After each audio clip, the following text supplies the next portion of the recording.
Today's question is, how does the Old Testament shape the book of Revelation?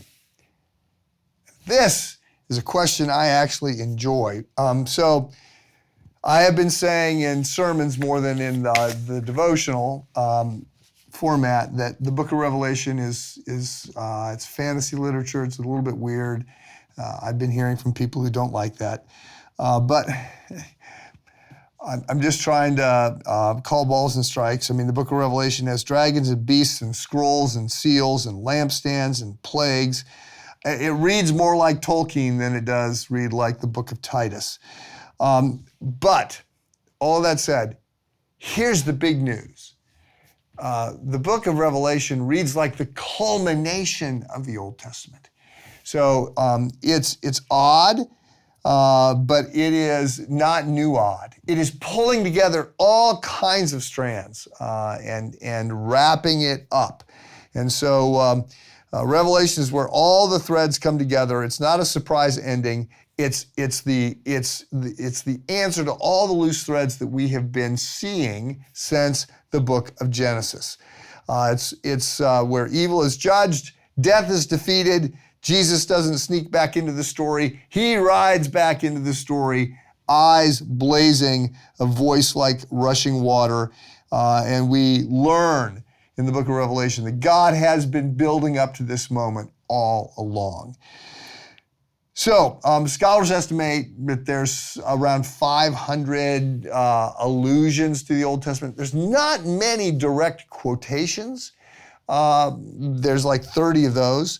It's a little bit more subtle. It's a little bit more hidden. It's a little bit more embedded in the story.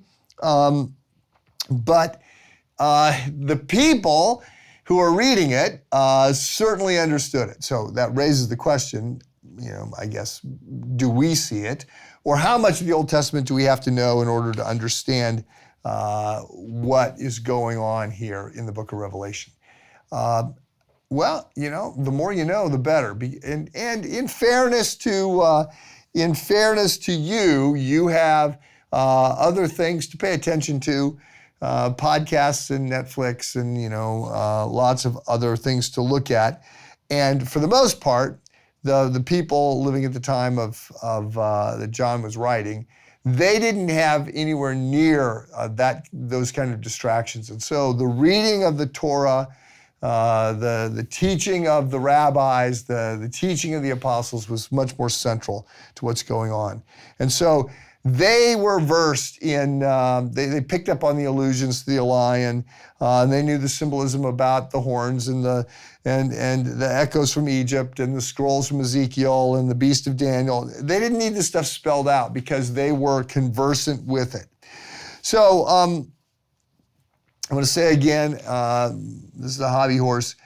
You can't simply be reading the book of Revelation and think that you're going to understand the book of Revelation. The story starts well before that. Now, I want to say the Gospels are the center of the book. So I'm not saying that, you got to go to the Old Testament exclusively. I don't believe that. But when we cut ourselves off from the Old Testament, we miss the setup, we lose the tension, we don't see how long the people of God have been waiting for what God is doing through Jesus. We don't understand how far-reaching the promises of God are, or the beauty in the way all these things come together. So I'm going to land the plane here and say that God's plan has always been in motion. The Old Testament is not obsolete. And reading it and marinating in the rich soil of the Old Testament helps you understand that we're part of this much bigger story that God is bringing to fruition. So don't skip the Old Testament.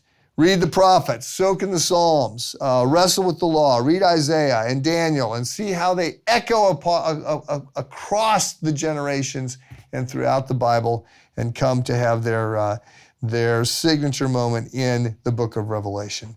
And may we rest in the fact that the God who wrote gave us the opening chapters of Genesis, gives us the last chapters of Revelation. It's all part of one collective whole.